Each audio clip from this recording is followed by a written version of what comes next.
Hello, everyone, and welcome to the Stronger 2022 conference. I'm Nicole Dove. I'm a proud member of the Strategic Advisory Board for CyberSaint, and I'm also the head of security for the games division at Riot Games. And today I am so excited, super thrilled to talk to you about the Business Information Security Officer and how to make that role a cybersecurity secret weapon. I've been working with and have been a BISO for many years now, and it has ultimately and quickly become one of the most favorite roles I've held throughout my career. So I'm really thrilled to talk with you today and share with you some of the strategies that I've learned and seen really successful BISOs implement throughout their tenure to help drive business, innovation, client success, and shareholder return. So I'm first going to start off with a little bit about me. I like to call my career the road less traveled because it is super atypical of what you hear from a lot of security practitioners and leaders these days. So I studied finance and accounting and quite naturally started my career at a Wall Street investment bank. That role was super important because it really helped me to think about the financial impact of every business decision that was made. After I spent some time on Wall Street, I moved to a Big Four consulting firm. That job was great because I was expected to hit the ground running and really begin to learn and pick up ways to innovate, change, be impactful, and drive value to the business partners and the clients that we served. After I left Big Four Consulting, I moved into a video game company and began to do more risk and audit work. So I was really laser focused on understanding the risk of the decisions that we made as a business, and not only reporting that to the board, but actually partnering with the business leaders to figure out how we could minimize and sometimes even eliminate that risk, and do so in a way where we found reasonable, feasible, and implementable solutions that work not only for the risk and compliance teams, but our business teams as well.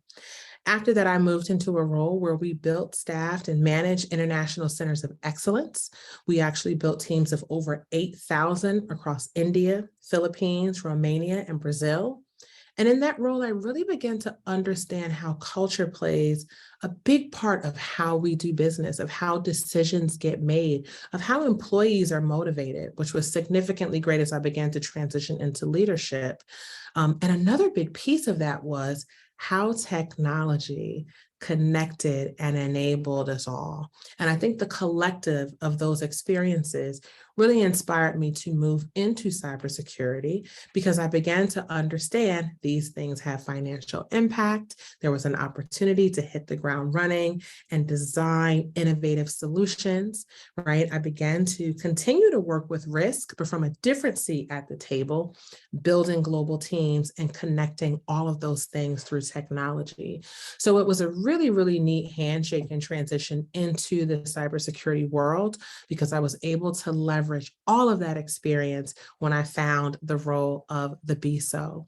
So let's talk a little bit about the BISO role and the value that it brings. And we can just start off with the problem statement. I think, cybersecurity is really having like its year, right?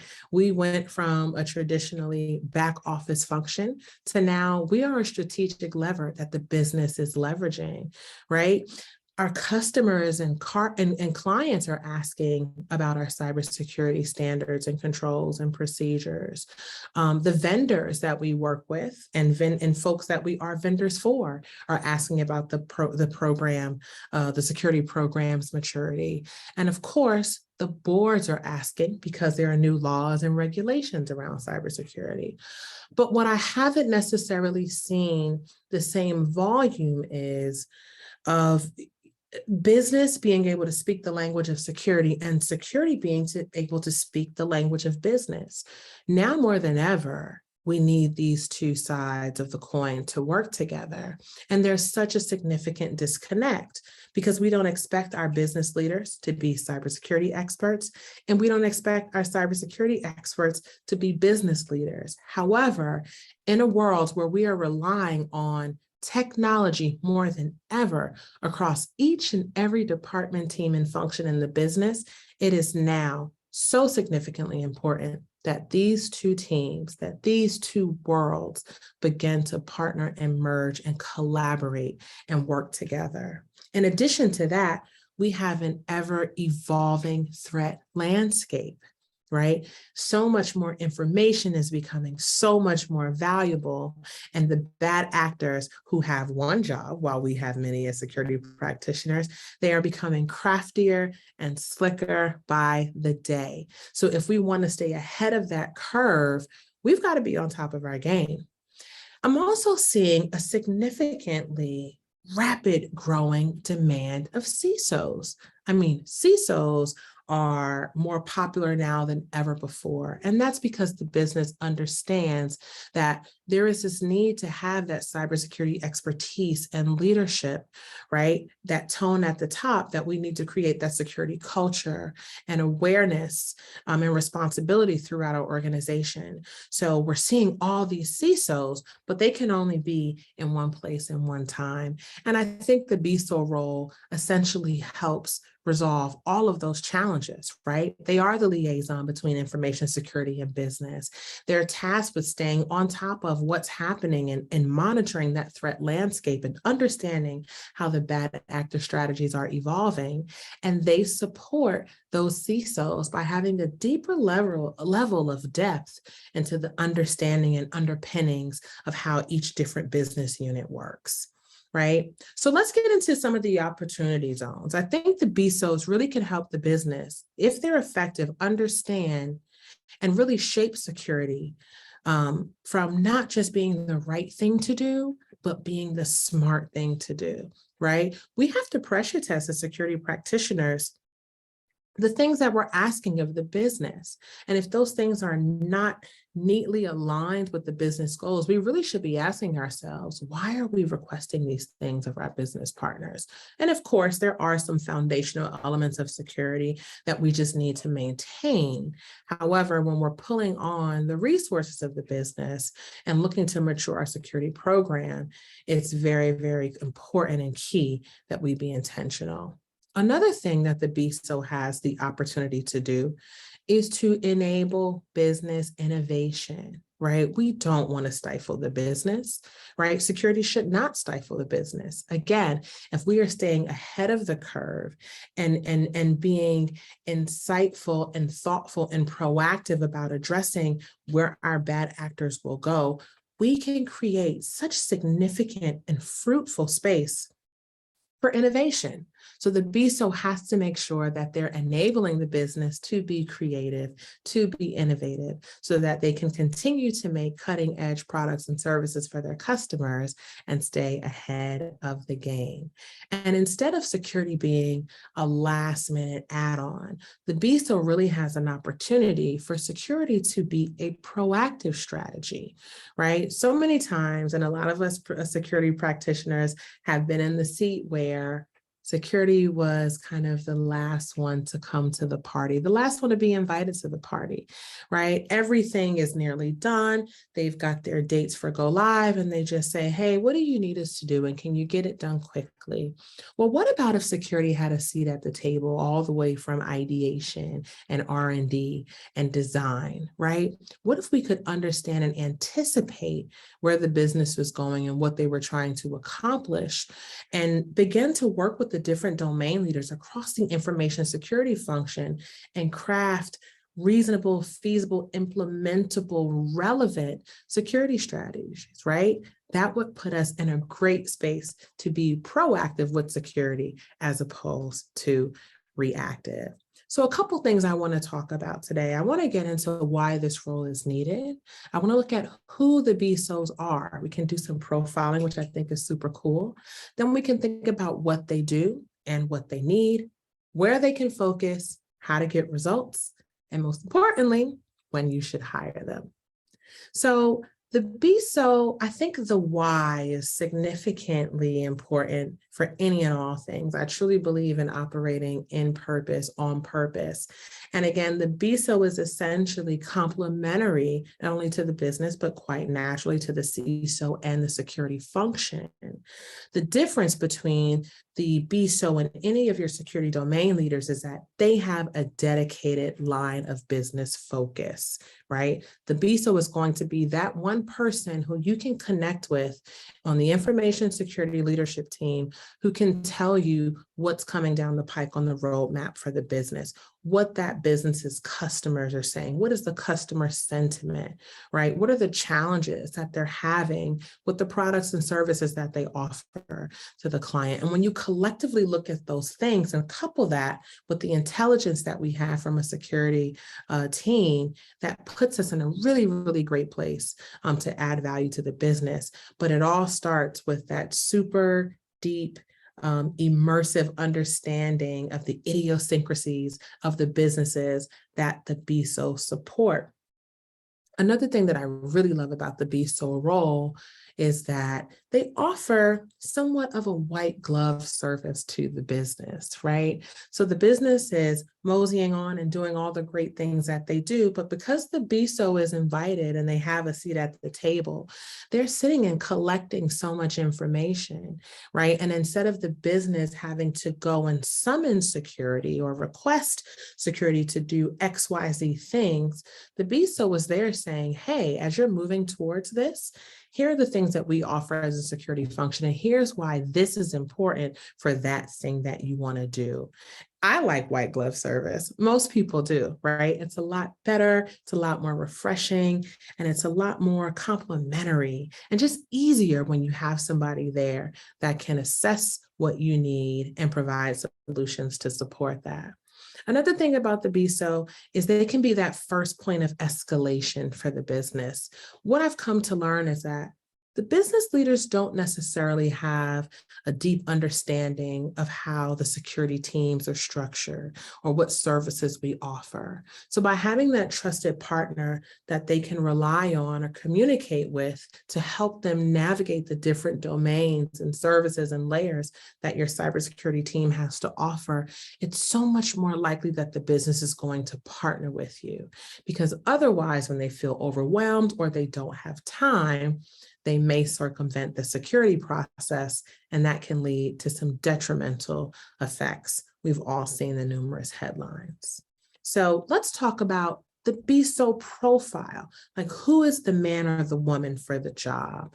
I think the first thing that I see in significantly successful BISOs is that they are curious. They want to know how things work. They want to know who's making the decisions. Why did the business choose to pivot in this direction? Why do the customers continuously come back? They're always asking the deep questions, right?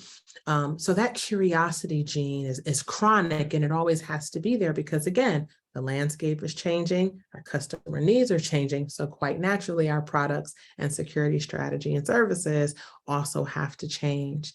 The BISO is also an innovative problem solver, right? They don't run from problems.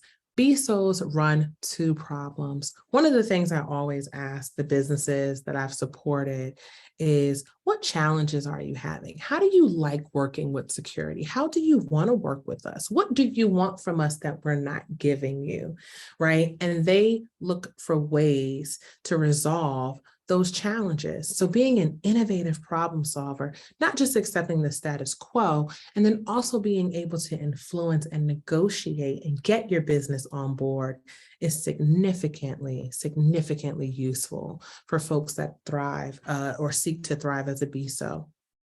Another thing is executive presence. The thing about the BISO role is you will be meeting with people of all levels of seniority across the organization. Executive presence is critical, whether you're talking to an entry-level associate or the president of the company. You have to be able to know your audience. You have to be poised and patient and present your problems with your audience in mind. The BISO also needs to be risk thoughtful, okay? Risk is just a part of business.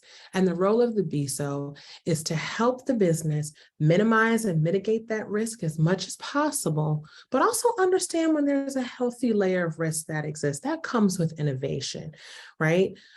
So it's very, very important that the BISO helps the business navigate the risk tolerance and navigating through risk as they look and seek to develop new products and services and enter new markets and serve new customers, right? You need somebody who's thoughtful of that risk and who can continue to monitor trends and things that are happening when the business says they're willing to accept it, but who can also craft some controls that can be put in place, right, that are not heavy lifts, but have heavy impact. The BISO role is also not one that can be done alone. So it's important for the BISO to be collaborative and understand how to work with different people. It's significantly important. Also, things, projects, timelines, priorities are always changing.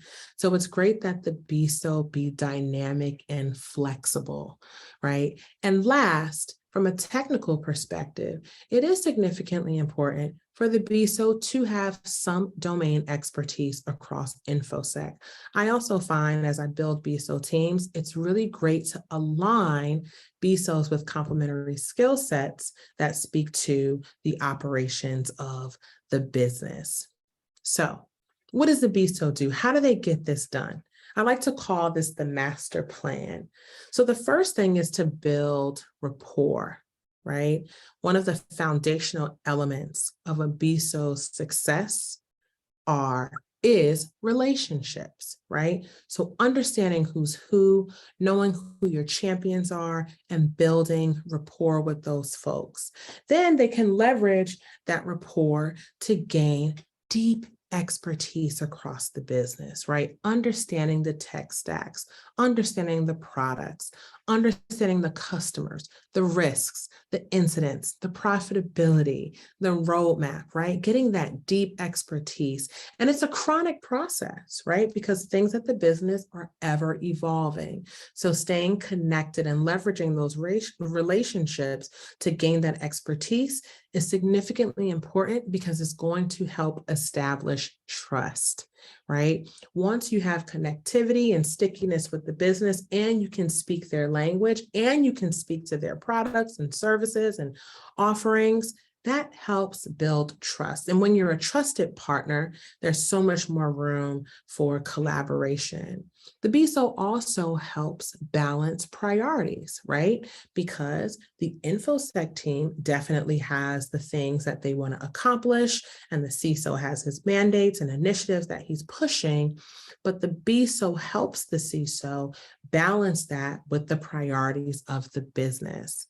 The ultimate thing that I love about the BISO role is that they make security easy. Okay, so where's the sweet spot, right? We're thinking about the BISO, we understand their profile, we know what they do. Where do they go to get these things done? Where do they make impact? So there are a couple different things that I like to focus on as a BISO. The first thing, it's the obvious, the low-hanging fruit. What are the obvious things there? What are the quick wins? What are the things that everybody's complaining about, but nobody has addressed, right? That low-hanging fruit can be significantly helpful and contribute to building trust with the business. The other part is high impact operations. I know we talk about crown jewels from a tool standpoint, but let's shift that thinking to crown jewels from an operational standpoint. Where are the critical operations of the organization? What challenges are we facing there? Are any of those challenges connected to or rooted in security? And if so, the BISO can help them navigate through those things. Quite naturally, friction points, right? Where's the stoppage in the process? Where are people having challenges? What do people need help with? What is the thorn in the business's side, right? A great place to go in and gain some reliability and notoriety and establish a great reputation by addressing those friction points. And the last piece of the sweet spot are new efforts, right? A lot of times we find ourselves as security practitioners wanting to inject security into tried and true operations that have been happening this way for a long time. But again, remember, the market is always evolving, right? The landscape is always changing, not only from a security standpoint, but from a consumer needs standpoint. And we're spinning up new businesses and new products. Why not focus on those and make security embedded in those processes and those cultures and those products from the start, okay? So those are my favorite sweet spots. Now, how do you get results? Well, sometimes security, we can be seen as the no people, right? Can I do this? No. Will this work? No. We can shift that. So as a BISO, I think one of the most powerful things that you can do is shift from no, we can't do that to yes, we can do that, and we must do this. And that's a great place to introduce and interject those compensating and mitigating controls that will help the business reduce risk. Another thing is building a service catalog, because again, much of the business just does not know what security offers as services. But by having a one-stop shop of all the services that security offers, and it being arranged in a way that speaks to the business. So we may not organize them by security domain, but we may organize them by business needs. That can be significantly powerful. Another thing is immersion throughout the business unit and within the senior leadership team. As a BISO, one of the most impactful things that I could do was sit in the team meetings and the SLT meetings of the businesses that I supported. It allowed me to be a fly on the wall and an active contributor, but I was always present. I was always aware, and I could begin to design solutions from what I heard challenges and innovations were happening across the businesses that I support. And the last thing are security champions, right? And I love having one executive and one tactical. These are not security practitioners, but these are folks in the business that help advocate for security to be embedded in their processes and procedures. We get so much more accomplished when we partner together, and security champions are a sure way to make some significant progress. So when does the BISO strike? Well, the BISO strikes when the iron is hot. And there are a couple things you can assess to determine your company's temperature, if you will. So the first thing is the company culture. Right? Is your company a culture that appreciates innovation, entrepreneurship, or are you more of a consensus-based organization? Right? From a maturity perspective, how mature is your security program? Is it developing and still building, or are they really mature? They've got their processes down. Everybody knows how it goes. Both of those things you can find space pockets to be beneficial as a BISO, but again, your strategy is going to be based on a collective of those things. Another layer is the growth and scale of the company. So is your company pretty much flat from a growth perspective when it comes to headcount, when it comes to products, when it comes to services, or are they trying new things, or do they have a good thing that they want to showcase and build to more people, right? So thinking about that growth and scale can show you maybe when you want to go in and push some of your own agenda. And the last, again, the threat landscape is always evolving. So when you begin to see companies and organizations within your industry or of a similar capacity be impacted by significant incidents, that's a great time to get the ear of the senior leadership at your organization and partner with them on some security initiatives. Okay, so again, we talked about why this role is needed. It's really needed to bridge the gap between the business and the information security functions, because they need to be connected now more than ever. And then we talked about the profile of the BISO. They're curious, they're innovative problem solvers, they're collaborators with executive presence and specific information security domain expertise. right? We've dived into what they do and where they should focus, high impact operations, building partnerships, growing, scaling, all of those great things, and how they get results. Again, it is a business partnership, right? It is all about collaboration. It's about knowing your audience. It's about balancing priorities. It's about being the feet on the street for the CISO. And then when you should hire the BISO, right?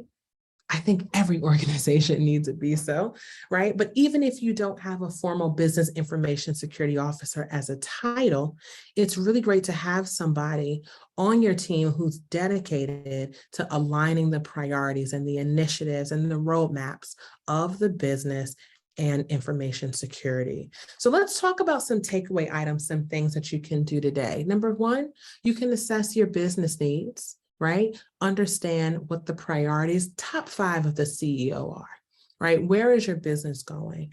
And then begin to think about how security can align and propel those goals to be closer to success.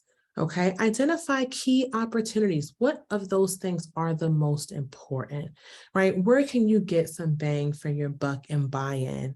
There's also the pressure test approach. A lot of times we are asking our business people and partners to do so many things, but do we really dig down and ask, why are we asking them to do this? Why is this important? Is there a better way that they could accomplish the same goal in a much more efficient and effective methodology, right? So pressure test the things that we're asking of the business partners and create a safe space to fail, right? Again, this is where we come in and we address that risk, or we create some guardrails for the business and say, hey, if you can just operate within these 2 boundaries, you can pretty much do a significant amount of what you want. Give them that freedom, that space for innovation, and create a space to where if there are incidents, right? If there are things that are happening, we approach that in a way where we can collectively learn and build some security controls and enhance that maturity going forward.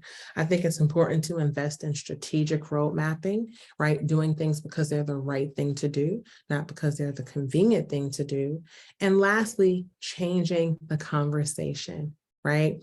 Making security not just the right thing to do, but the smart thing to do.